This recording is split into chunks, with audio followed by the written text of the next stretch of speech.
Hello again, everybody. Welcome to this week's edition of PigSkin Preview. David Johnson will be joining me in just a few minutes. We'll talk about the big games coming up this week, and there are some big ones. But right now, we've had football coaches on for the first, 6 weeks, 7 weeks of this program. But today I want to talk with Dr. Bill George, who's principal here at Monroe Area High School. It's still a sports theme, but I want to talk about how having a winning sports program can affect your student body. And Bill, it really has. There's some pride here that hadn't been here in a long time. Certainly, Danny, and I'm very well aware of that. And the job hadn't been easy. Yeah. The job certainly hadn't been easy, but it takes a team. It really takes a team. And I'm not talking about an athletic team. I'm talking about a full school team to make this happen.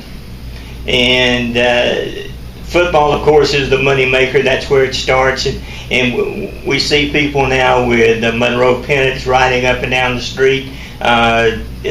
Is it helping the graduation rate even? It certainly is. I mean, people are proud to be a Monroe Purple Hurricane. Yeah. People are proud to associate with the Monroe Purple Hurricanes. That was one of my goals when I came in this building 3 years ago, was to want our kids to be proud from where they came from. They're proud of being from Monroe. But you mentioned Monroe as far as football is concerned a couple of years ago. They said, oh my gosh, that's the O for school. 0 for 10 each year. But we've sort of turned that around. And our kids are taking pride in what they're doing, and it shows through not only our athletics, but it shows through our academics. That our kids know to be able to participate, they have to do it in the classroom. Granted, it is a minimum standard that they must meet, but now they are meeting that minimum standard more and more each and every day, and that's doing us a lot of good athletically as well as academically. What's brought on that change? Well, you have to have a mindset, and I came into this building 3 years ago, and I talked about being captain of a ship. You can either be on the ship or be off the ship. And not everyone is going to have the same philosophy that I have, that all children can learn being given the correct ingredients. I'm not saying that everyone can be able to do it and can do it under the way I do it, but yet we're going to try it in this direction. And we're going this direction, we're headed this direction. Some people have jumped ship, but I've gotten others on ship that can make it happen. Let's look at our football staff for a second. When I came here, I found out very quickly why Coach Fligg could not win. We were in Quad A. That was against us to begin with. Yeah. But we were in every football game that my first year I was here. We were in every football game except one in Madison County.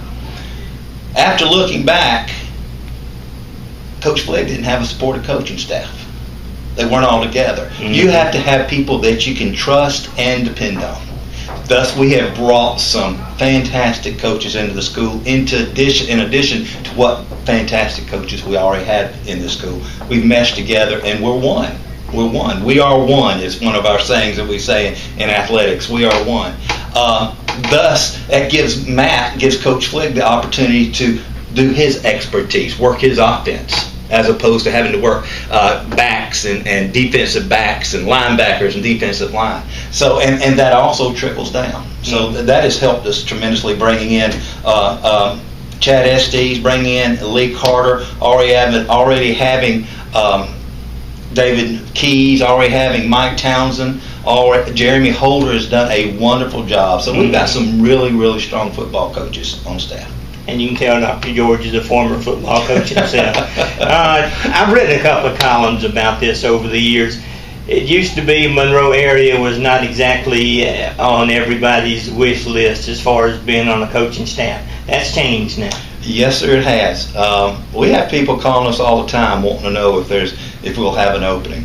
And, with Matt's history, I'm talking about where he's been as far as football is concerned, and coming from the football family with his dad, Coach Jack Fligg, having the college background that he has, that adds to people wanting to be a part of this staff. If you have the talent, and if you have the grades, Coach Fligg has the people that will come and look at you. That's one thing. Matt can do that more than any coach I've ever seen in quite some time. He can find those folks to take our kids if they have the grades. And that's something that we dealt with all season long. You know, we get an email every once in a while talking about it's not the coaching staff, it's the players. Mm-hmm. But this is a good coaching staff. Yes, sir, it is. I'm very, very proud of this coaching staff. Very proud of this coaching staff. Coach Lee Carter came on this year. He's my administrative assistant, handles discipline in the school. He was assistant principal of Greene County last year, and I was on the staff. Charlie wasn't in Greene County. Yeah. I've known Lee for years. I've known Chad quite a while, but you know, it takes people that you can trust to make it happen. And we trust these men, and they've done a super job with these kids. Got a big one coming up Friday night against Gainesville.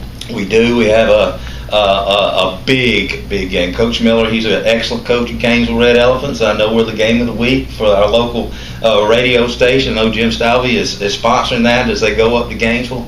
Are we as talented as we were last year? No, by far. But we have a talent pool, which is a little bit different than being talented. Do we have depth? Well, our depth is slimming itself. But, you know, I tell you, Coach Carter, we lost a couple of kids to injury in the last couple of weeks, and he says, don't worry about it. We got kids to fill in.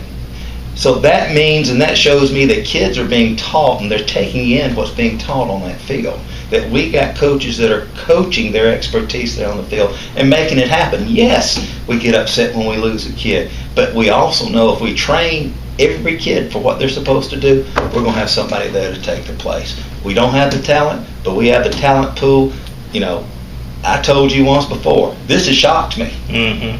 But, you know, as Coach Flick tells them 25 minutes before a ball game each week now, he said, it's time to win a ball game, Monroe, and we've done it 16 out of the last 19 times this in the past 2 years.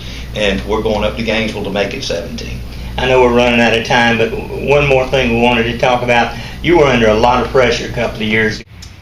Yeah, what a lot of people don't realize about Coach Fligg and the situation he was in Monroe was in Quad A for years, and they were the smallest Quad A team in the state. So they were at a very competitive disadvantage, and it just took them bumping down to really where they belonged in AAA. And then, of course, it's kind of the perfect storm. They dropped down. He had his most talented team in years, and really turned things around. So clearly, you know, I can't say I would have made the same decision. I'm glad there were a lot of smarter people there than me, and they kept him, and of course the rest is history. And they got to go to Gainesville this week, as Dr. George and I just talked about. It's going to be a tough one. Yeah, they interesting statistic. I didn't realize this. Monroe's never beaten Gainesville. They're 0-22-1. Had a tie back, I think, in '73. So they've never won there, and for good reason. Gainesville's got a great program. They're again ranked in the top 10 this year.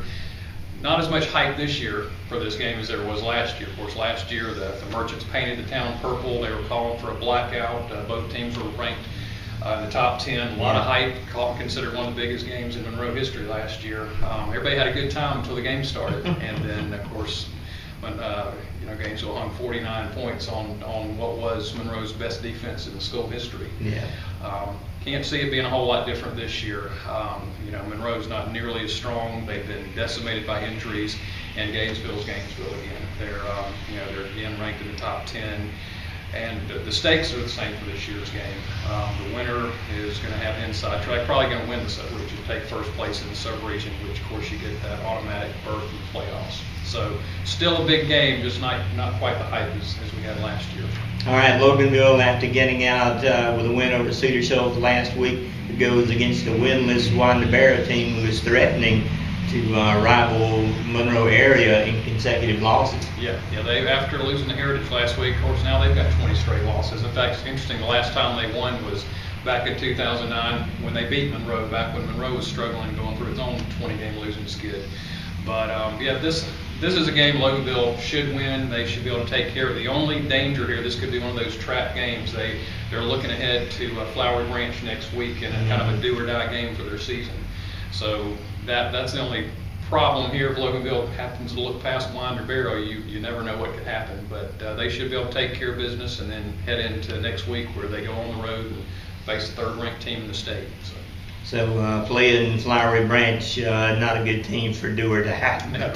We'll worry about that next week. Right. All right, Walnut Grove's going to be against against Johnson in Gainesville. And for the third time this season, the Warriors play a team that hadn't won a ball game. Right, and interesting, this is also the team that their only varsity win last year was against Johnson of Gainesville. So coming in, they could also have another first this year that Walnut's never had a road win. So hopefully they can go down there to Gainesville and again, facing another winless team. Hopefully they can go down there, take care of business, and pick them up a road win and double their season or their victory total from last year.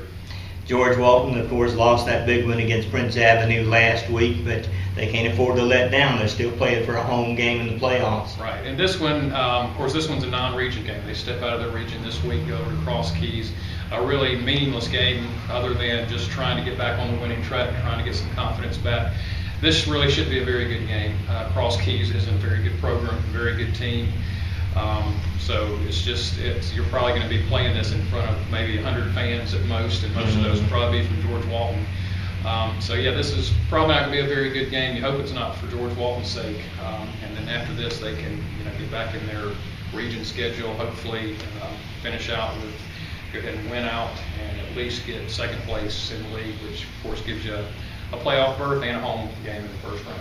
How'd they get a non-region game right in the middle of their region schedule? They've really struggled putting their schedule together the past couple of years. I mean, if you not only that, they started out with, 4 of their first 5 games were at home. Last year they had just the opposite. 4 of their first 5 were on the road. So it's just a matter of trying to put all their schedule together, and it really turned out strange last year and this year. Hopefully when things get redone next year, they get a new schedule, that things will even out a little bit. All right, Social Circle, a really tough task this week. They got on the scoreboard a week ago, but still a long way to go. Yeah, this is, I don't know what more you can say about it. This has really been a bad year for them, and it's not going to get any better this week. They're going against a Prince Avenue team that beat Athens Academy, George Walton in succession. They've got one of the toughest toughest defenses in the state. They've given up 17 points all year. Then you go look at the other side. Social Circle scored 10 points all year. So this one's not been looking very pretty, at least on paper. All right, Loganville Christian Academy back in action this week after getting shut out last week by Mount Vernon, a team that's going to the GHSA next year, and Covenant's going to be back in action this week in the Christian school ranks. So it's going to be another big Friday night high school football. Yeah, once again, we'll see. It'll be interesting to see what happens. All right, we'll talk to you next time.